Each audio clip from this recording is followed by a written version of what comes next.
The warden told Haider, known in the prison as Mubarak, that he wanted him to perform an EKG and any other necessary tests to assess his heart's condition. "My secretary has arranged everything," Shoaib said, "and she's trustworthy. Hadra's been working with me for a decade now. We're in good hands." Haider gave an encouraging smile, nodding at the secretary, Hadra, who assured him, "Don't worry, Mubarak. We're here to help the warden however we can." Feeling reassured, Haider suggested they perform the tests after a day of fasting to get the clearest results. Shoaib agreed, pleased with Haider's careful approach. This arrangement gave Haider another opportunity to solidify his role as the warden's on-duty doctor and build more trust. The following morning, Warden Shoaib arrived at the prison hospital early. Haider conducted the tests, taking his time to ensure everything was in order. After completing the procedures, Haider gave the warden his initial assessment. "Sir, you do have a blockage," Haider began, "but don't worry. It's treatable. Your right coronary artery has about a 50% blockage, but this can be managed with medication and lifestyle changes." Shoaib let out a relieved sigh, visibly easing. Haider continued, "I'd recommend asking your doctor to prescribe a beta blocker, maybe 5 milligrams. Avoid heavy lifting, keep an eye on your diet, and with medication, the blockage might even reduce. If not, a stent could be a next option." Grateful, Shoaib shook Haider's hand warmly. "I don't know how to thank you, Mubarak. You've become like a personal doctor to me." Haider smiled and replied, "I'm here for you, sir. If anything happens, I'll always be around to help." Later that day, Haider requested a visit from Mustafa, his childhood friend, and the only person besides Assad's father who knew his plan. During their visit, Haider relayed a critical contingency plan.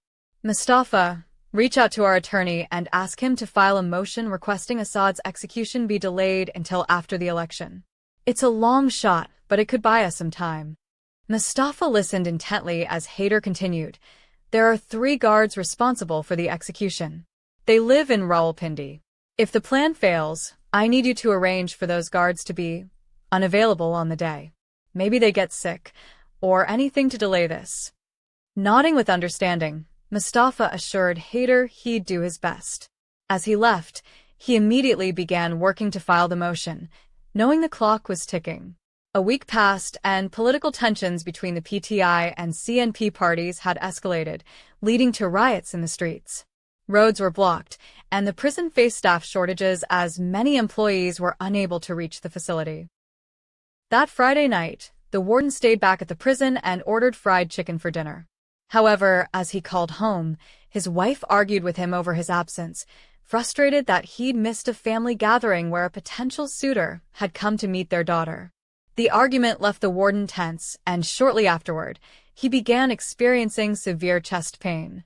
Hadra, his secretary, was stationed near his room and rushed in as soon as she heard him call for help.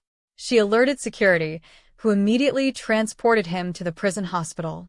Realizing the seriousness of the situation, the warden managed to request, "Call Mubarak. Get him here immediately." Haider, deep in sleep, was shaken awake by a guard. As soon as he heard about the warden's condition, he raced to the hospital wing, understanding this could be a critical moment for his escape plan. Haider assessed Shoaib's condition quickly. "Sir, you're having a heart attack. I'll need to insert a stent right away to stabilize you." Shoaib, pale and in pain, nodded in agreement, managing to give Haider the keys to the supply cabinet. "Get what you need," he gasped. Haider took the keys, locating the stent, and also noting the backdoor key among them. He quickly pocketed the key to the back door, knowing it was essential for their planned escape route. Returning to Shoaib, Haider performed the procedure, expertly inserting the stent and stabilizing the warden's condition. Once Shoaib was stable, Haider informed him, "You'll need to stay in the hospital for about 6 weeks to recover fully and ensure your heart is strong. Stress isn't an option right now." Shoaib looked relieved. "Thank you, Mubarak. I owe you my life. I'll listen to whatever you say from now on." The following morning, the warden's family arrived, visibly worried. Shoaib introduced Haider as the doctor who had saved his life. His wife, filled with gratitude, told Haider, We'll never forget what you've done for us. Hader assured her, I'm glad I was here to help. It's all part of the plan, though I had hoped to place the stent once he was feeling better. That Saturday, Hader returned to H Block to deliver meals, seizing the chance to inform Assad and Mansoor of the latest developments. After delivering meals to other inmates, Hader approached Assad and Mansoor's cell. I have good news, he whispered through the cell bars. The warden had a heart attack, and I managed to save him. This means he'll be staying in the hospital for the next 6 weeks. Assad's face lit up with hope. Does this mean? Yes, Hader replied, nodding. He's going to trust me even more now. I'll request that he assign you and Mansoor to work in the hospital. Once that's set, we'll be one step closer to the escape. Assad and Mansoor exchanged a glance of renewed hope, realizing that Hader's intricate plan might just work. Hader's presence in H Block and his ability to move freely throughout the prison was proof that things were falling into place. With the warden hospitalized and reliant on Hader, the pieces of the escape plan were coming together. Hader returned to the I Block, satisfied that the plan was progressing, knowing he'd gained a powerful ally in the warden. Episode 17, Deals and Desperation. Caleb and Tarab's fathers had returned to their home countries, frustrated by the lack of progress. However, they continued to seek ways to secure their son's freedom. Shortly after, a middleman contacted them with an offer, claiming that for a hefty bribe of $1 million, the judge would ensure their sons were set free following the upcoming election. When Tarab's father, Hakim, expressed concern that their sons would have to confess to crimes they didn't commit, the middleman chuckled. There's no need for them to confess. The government's attorney will testify about their confession in court. With the trial held under high security, your sons won't even need to be there, he assured. Hakim then asked, and what about the government's stance on this case? The middleman smirked. Once they win the election, they'll lose interest in this case. They'll be in power for another 5 years, and your sons will be released quietly. Don't worry. Reluctantly, Hakim and Caleb's father agreed to the arrangement, desperate to free their sons, yet uncomfortable with the morally ambiguous deal they were about to fund. Meanwhile, a week had passed since Warden Shoaib was admitted to the prison hospital under Hader's care. One afternoon, Hader found the perfect moment to approach him with a request. He entered the warden's hospital room, cleared his throat, and said, Sir, there's something I'd like to discuss. I've been serving meals at H Block, and I've had the chance to talk to a few inmates, including Assad and Mansoor. They're good people, innocent of the charges against them. Yet, they're scheduled for execution next month. Shoaib sighed, looking weary. I know, Mubarak. This whole situation is unjust, but my hands are tied. The government, well, they're corrupt, and I can't intervene. Hader's expression turned sorrowful, and he spoke with an emotional tone. I'm not asking you to save them, sir. I understand your limitations. But they have only a month left. Could they spend their final days working here in the hospital with me? They both have medical experience, and they can be of help. The warden considered Hader's request, nodding slowly. All right, I'll allow it. But they can only work here for 3 weeks. In their last week, they must return to H Block. Grateful, Hader replied. Thank you, sir. I promise they won't leave your room unless absolutely necessary. Shoaib agreed but added, I'll assign one of my trusted officers to watch over H Block. If anyone asks, they should say they're either going to the hospital or meeting with their attorney. No one else needs to know about this. Hader bowed his head in appreciation. Thank you, Warden. I can't tell you how much this means to me. The next day, Hader received an unexpected call for a visitor, leaving him uneasy. When he entered the visitation area, he found Mustafa, his childhood friend, waiting with tearful eyes. Mustafa barely managed to get the words out. Hader, Mansoor's mother, she had a severe heart attack. She's in critical condition, with a slim chance of survival. Hader's face fell, his heart heavy. This will break Mansoor, he murmured. But things are progressing as planned here. Please go to the hospital and, even if she's unconscious, tell her that I promised to free her son. Let her hear that. Sometimes, patients in comas can still hear what's said to them. Mustafa nodded, understanding. He knew Haider's background as a heart specialist and took his words to heart, heading directly to the hospital to deliver the message. The following day, Haider returned to H Block with a somber expression. Assad noticed immediately, his brows furrowing with concern. "What's wrong, Haider? You don't look yourself. Is everything all right?" Haider sighed deeply. "I have good news and bad news," he said, looking down. Mansoor spoke up quickly, his face already clouded with worry. "Tell me the bad news first. I had a horrible dream last night, and I can't shake the feeling that something's wrong." With visible pain in his eyes, Haider looked at Mansoor and said, "Your mother, she had a major heart attack and is in critical condition. She's holding on, but it's difficult." Mansoor's face fell, tears brimming in his eyes as he struggled to process the news. His heart felt heavy, guilt gnawing at him for putting his mother through such pain. Haider continued, "The good news is that you and Assad have been approved to work in the hospital with me.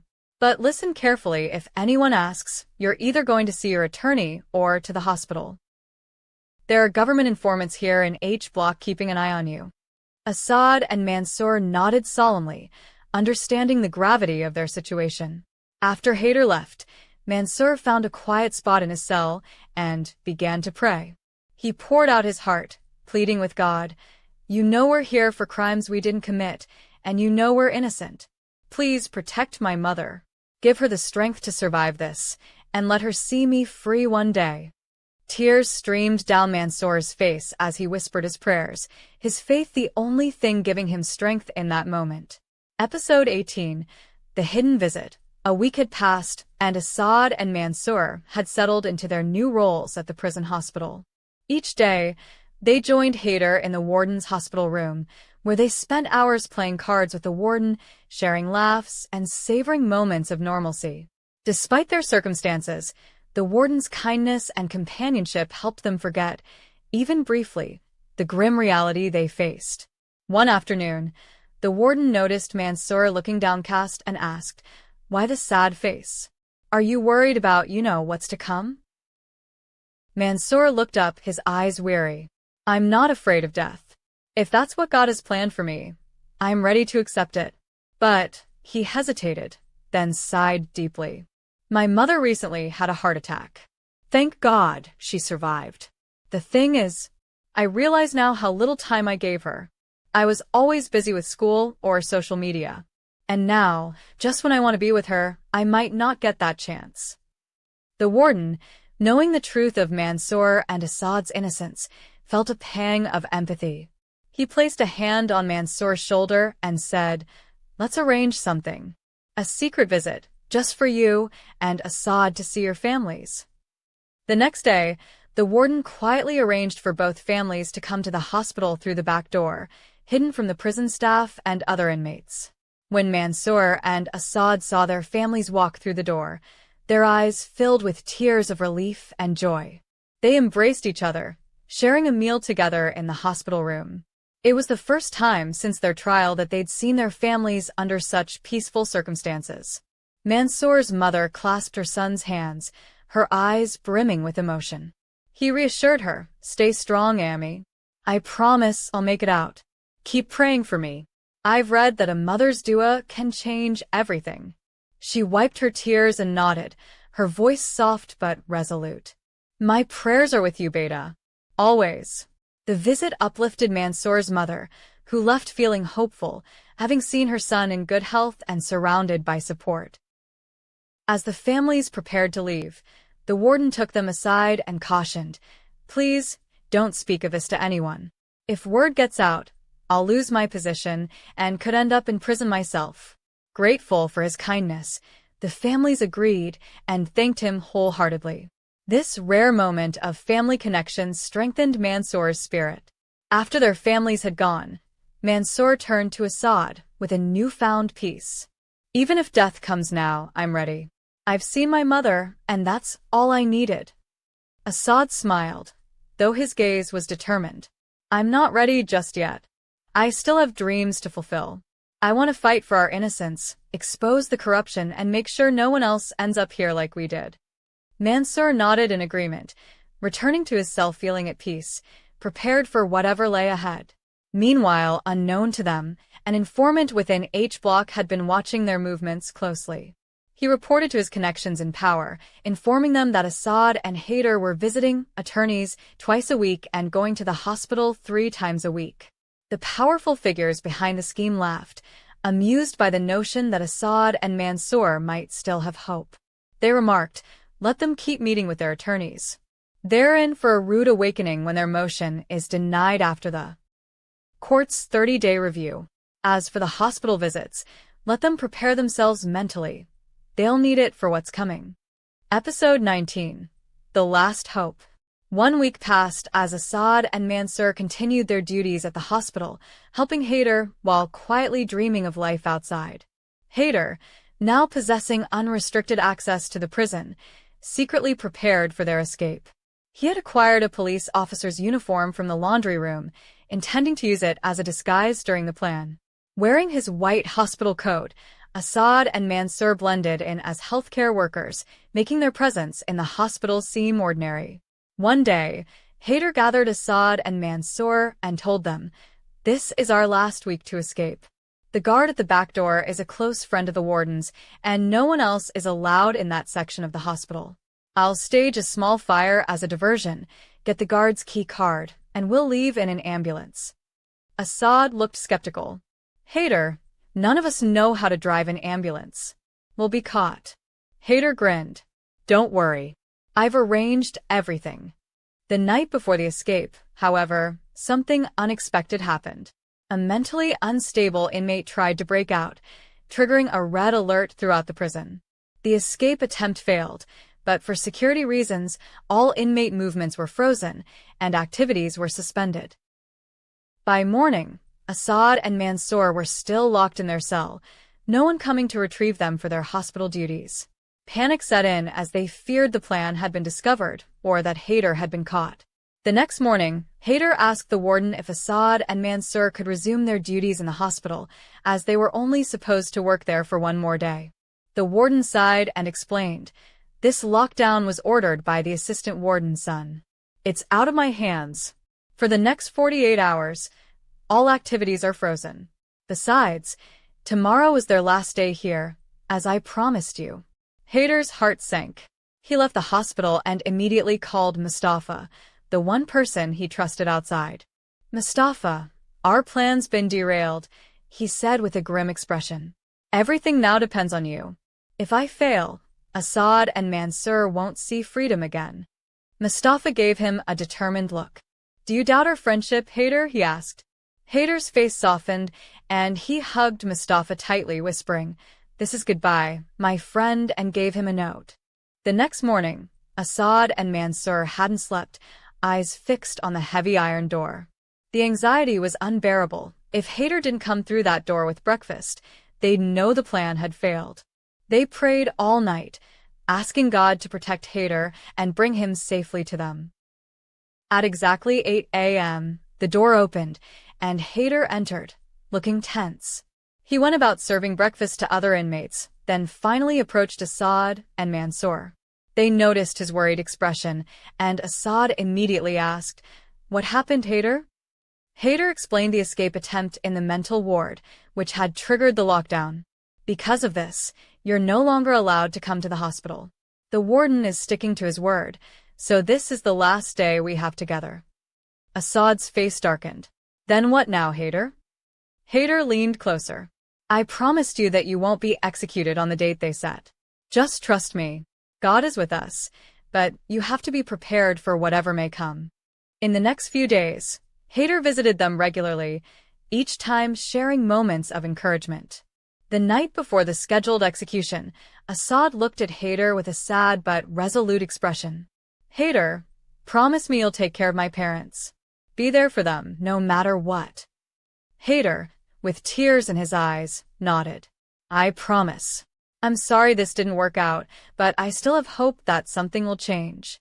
Assad then asked about their attorney's motion to delay the execution, and Haider replied, "The court denied it right at the 30-day mark.